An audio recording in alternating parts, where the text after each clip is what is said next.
warahmatullahi wabarakatuh. Hai semuanya, hari ini kita ketemu lagi di podcast Desa Tanggulrejo episode kelima bersama aku Rifada Amania. Dan pastinya hari ini kita juga akan bahas topik yang cukup menarik. Kita akan bahas tentang Pusat Kesehatan Masyarakat atau Puskesmas dalam memberikan pelayanannya kesehatan di masyarakat. Nah, hari ini kita juga sudah kehadiran narasumber yang pasti akan memberikan ilmu-ilmu karena berhubungan dengan topik kita hari ini. Jadi langsung aja kita sambut bersama. Selamat datang Bu Tiara. Selamat datang. Makasih Mbak Rima. Hari ini kabarnya baik ya Bu ya? Alhamdulillah baik. Alhamdulillah. Nah, kehadiran Bu Tiara di sini adalah sebagai bidan desa yang kebetulan ditempatkan di Desa Tanggulrejo untuk memberikan pelayanan kesehatan bagi masyarakat, pastinya terutama di masyarakat Desa Tanggulrejo. Nah, ya Bu, hari ini kita ngobrol-ngobrol tentang kesehatan sebenarnya ya, nggak cuma puskesmas aja, tapi kita bisa bahas-bahas kesehatan juga mungkin ya, sambil ngalir, kita santai aja. Iya. Mungkin untuk mengawali obrolan kita hari ini, saya mau bahas tentang puskesmasnya dulu. Nah, kalau kita bicara puskesmas ini kan sudah nggak asing ya Bu ya bagi semua kalangan saya rasa, karena mungkin setiap desa pun juga sudah ada puskesmas pembantu gitu. Tapi sebenarnya fungsi atau peran dari puskesmas untuk ada di desa-desa itu sebenarnya apa sih Bu fungsinya? Gitu. Baik Mbak Rima, fungsi dari puskesmas itu adalah untuk mempermudah akses masyarakat untuk periksa ya. Jadi ada kan puskesmas Sebayat, jadi kita ada Pustu Tanggul. Di bawah Pustu Tanggul atau di bawah Pustu itu juga ada Polindes. Jadi untuk yang nggak punya sepeda motor atau yang aksesnya untuk ke Sebayat itu susah, jadi bisa ke Pustu itu tadi Mbak Rima gitu. Oh, berarti ini ya Bu ya, puskesmas pembantu yang ada di desa-desa itu sebagai cabangnya gitu. Dari puskesmas induknya gitu ya. Tapi kalau bedanya Bu, kalau kita kan taunya ada puskesmas pembantu, ada puskesmas Sebayat, ada puskesmas Manyar, ada puskesmas Bunga dan sebagainya. Nah itu bedanya itu apa sih Bu, dari segi pelayanannya akan bedanya seperti apa gitu?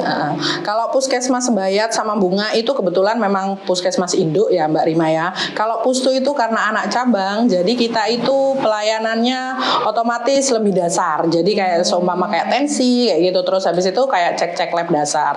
Tapi kalau ke puskesmas Sebayat kita bisa cek lab yang lebih detail lagi kayak gitu itu Mbak Lim. Jadinya untuk rujukan-rujukan juga kita ke puskesmas Sebayat gitu. Ya, berarti ini Bu ya pelayanannya akan lebih lengkap kalau kita datang ke puskesmas induknya. Betul. Untuk datang ke puskesmas Sebayat jadi lebih lengkap lagi kayak gitu. Nah, untuk jenis pelayanan berarti yang bisa diberikan dari puskesmas pembantu itu apa aja Bu? Meliputi apa aja untuk diberikan ke masyarakat? Untuk puskesmas pembantu Tanggulrejo kita bisa meliputi posyandu, otomatis ya posyandu, terus KIA kesehatan ibu dan anak, surveillance sama promosi-promosi kesehatan dan pelayanan KB. Di situ the posyandu kita sudah ada banyak sekarang Mbak ya, ada posyandu lansia, ada posyandu balita sama posyandu remaja. Juga ada kayak kegiatan stunting, terus habis itu juga ada kelas ibu hamil kayak gitu-gitu itu. Jadi kayak promosi-promosi kesehatan semua tertuang di Pustu itu tadi Mbak gitu. Berarti sasarannya itu dari segala usia ya Bu ya, dari mulai kecil sampai tua gitu. Bener banget. Jadi mulai dari 0 bulan atau 0 hari sampai sepuh ya kayak gitu itu kita bisa. Nah ini pertanyaan mungkin saya mewakili teman-teman remaja Bu ya. Kira-kira kalau kan biasanya yang untuk datang ke puskesmas itu biasanya untuk bayi-bayi yang imunisasi atau gitu. Nah sama lansia ya mungkin untuk penyakit degeneratifnya. Nah kalau seusia saya Bu, kira-kira apa yang bisa saya akses untuk ke puskesmas itu Bu? Sebenarnya banyak ya itu tadi mungkin karena salah persepsi ya. Jadi untuk usia pertengahan kayak Mbak Rima atau SMA itu malu mungkin ya untuk periksa ya ke puskesmas atau ke posyandu karena dipikir harus sakit banget kayak gitu. Enggak sebenarnya. Jadi boleh aja kalau misalnya ngerasa nggak enak badan, pusing atau kok kayak gatel atau apa, semua boleh, bebas. Jadi nggak perlu harus nunggu diantar ibu ya. Jadi harus ke sana sendiri boleh gitu Mbak Rima. Untuk posyandu remaja juga kita untuk usia produktif. Jadi mulai menstruasi habis itu sampai usia 18 tahun. Tapi untuk kayak Mbak Rima boleh itu ikut posyandu remaja gitu ya. Soalnya itu tadi kita bisa cek dasarnya itu tadi ya, kayak pemeriksaan fisik dasar ya, kadar gula, terus habis itu tensi, kayak gitu-gitu itu Mbak Rima. Gitu. Nah, berarti kan tiap kalangan itu ada posyandunya sendiri-sendiri gitu, Bu, betul ya? banget. Itu untuk kegiatannya itu biasanya dilaksanakannya kapan, Bu? Kalau posyandu remaja memang baru dilaksanakan tahun ini, karena kan kemarin-kemarin ada COVID. Kemarin itu dilaksanakan tapi di sekolahan, tapi kan karena sekolahan itu banyak pendatang ya, bukan warga kita sendiri, warga Tanggul maksud saya. Jadinya kita fokuskan ke posyandunya. Jadi ini sudah dilaksanakan 1 bulan, insya Allah kalau misalnya dananya udah turun, jadinya kita laksanakan setiap bulan. Tapi kalau misalnya ya menyesuaikan dana. Kalau maksudnya dananya ngendat juga kita otomatis dengan kapasitas dananya, Bu, betul ya? banget. Oke. Nah, jadi berarti teman-teman kita tuh nggak harus sakit dulu baru datang ke puskesmas ya, Bu, ya. Tapi kita bisa check up yang mungkin dasar-dasar yang mungkin kita pengen tahu nih, saya kok lagi pusing, apa saya kena hipertensi atau apa. Nah, itu bisa dicek di puskesmas pembantu. Jadi nggak perlu jauh-jauh ke Sembayat ya, Bu, ya. Nggak perlu menghabiskan bensin untuk bisa ngecek kesehatannya.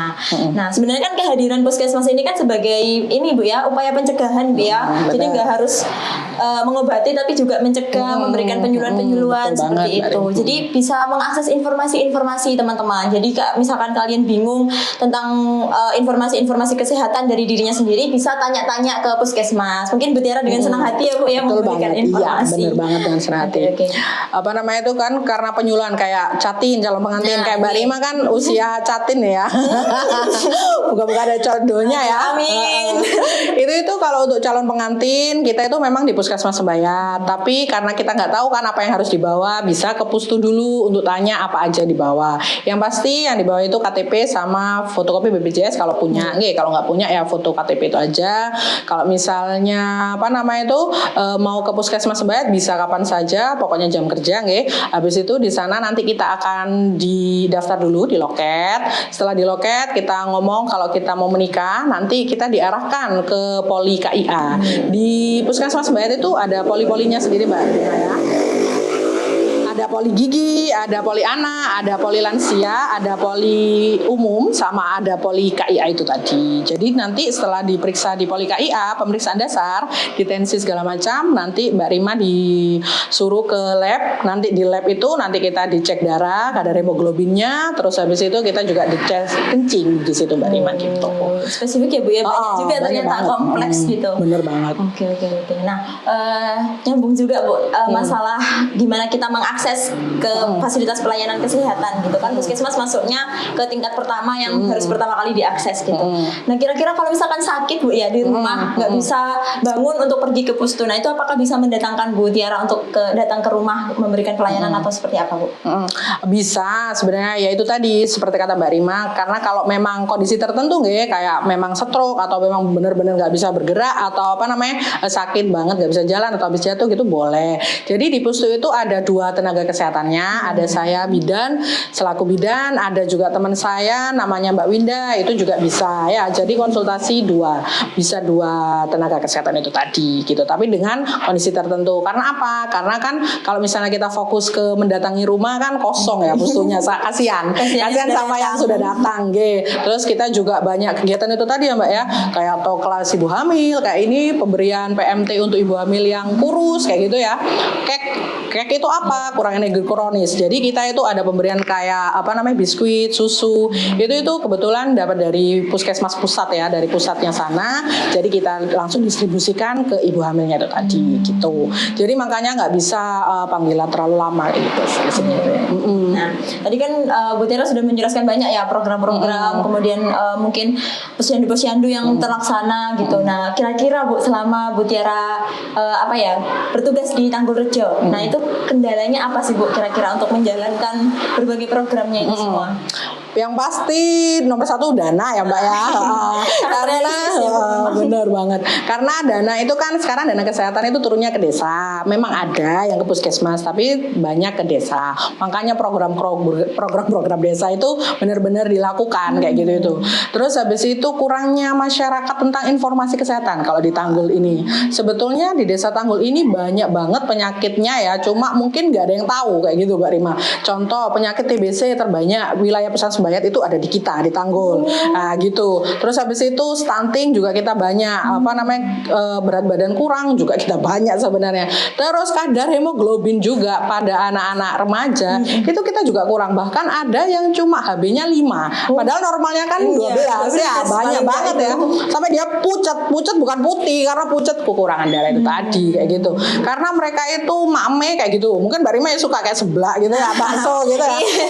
Kurang itu kan, kebanyakan micinnya gitu kan. Kenapa dikatakan generasi micin ya? Karena kan kayak makan sayur-sayuran itu kurang banget. Inovasi makanan yang semakin berkembang. Bener banget.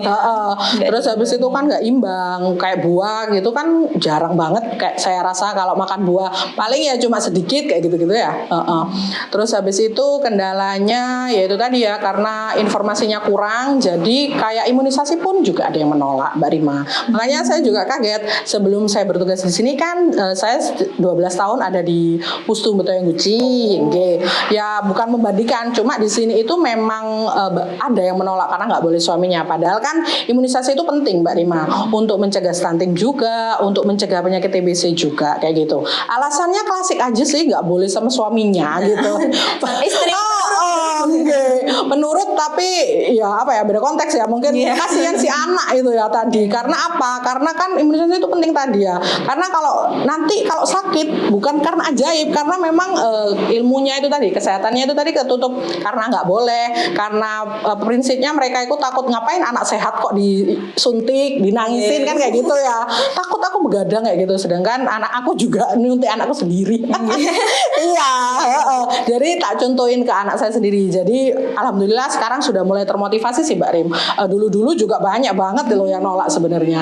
Ya alhamdulillah sih sekarang sudah mau gitu. Berarti memang aspek pengetahuannya ya Bu ya, yang memang perlu diperbaiki dari sekarang. Bener banget. Kalau pengetahuannya nggak ada itu mau disuruh apa aja juga susah. Bener banget. Karena kan sudah tertanam gitu Mbak ya. Padahal itu buat kesehatannya sendiri. Betul banget. Begitupun dengan calon pengantin. Calon pengantin nanti juga kita akan mensuntik TT. Mungkin sudah tahu ya. Tapi sekarang TT itu ada 5. Jadi mulai kelahiran 90-an memang karena kan program bertambah nggih. Jadi kalau tahun 90-an nanti TT-nya ditambah lagi. TT3, TT4, TT5 kayak gitu. Ada tingkatannya. Jadi Mbak Rima nggak usah takut kalau disuntik ya. Iya Bu, karena ini ya saya jujur dulu juga saya tuh kurang suka dengan sayur, tapi ketika tahu bahwa ternyata penting banget ya manfaatnya, karena nggak dapet dari kuahnya aja tapi juga dari sayurnya. Bener banget. Oke. Nah itu mungkin Bu Tiara bisa ngasih motivasi juga nih, kira-kira upaya pencegahan apa sih Bu yang bisa dilakukan mungkin dari anak-anak atau dari usia saya yang seenggaknya nanti tuh ketika tua tuh nggak sakit gitu. Kira-kira apa Bu yang perlu diterapkan? Ini karena di Desa Tanggul ini banyak yang hipertensi, diabetes juga banyak, kolesterol juga banyak. Mungkin pola hidup bersih dan sehatnya ya yang perlu diperbaiki gitu. Apa aja? Yang pasti nomor 1 cuci tangan. Nggak hanya COVID aja. Jadi cuci tangan itu sebenarnya penting banget. Cuci tangan pakai apa? Pakai air sama sabun. Memang hand sanitizer itu bisa, cuma kalau pakai sabun kan lebih bagus ya.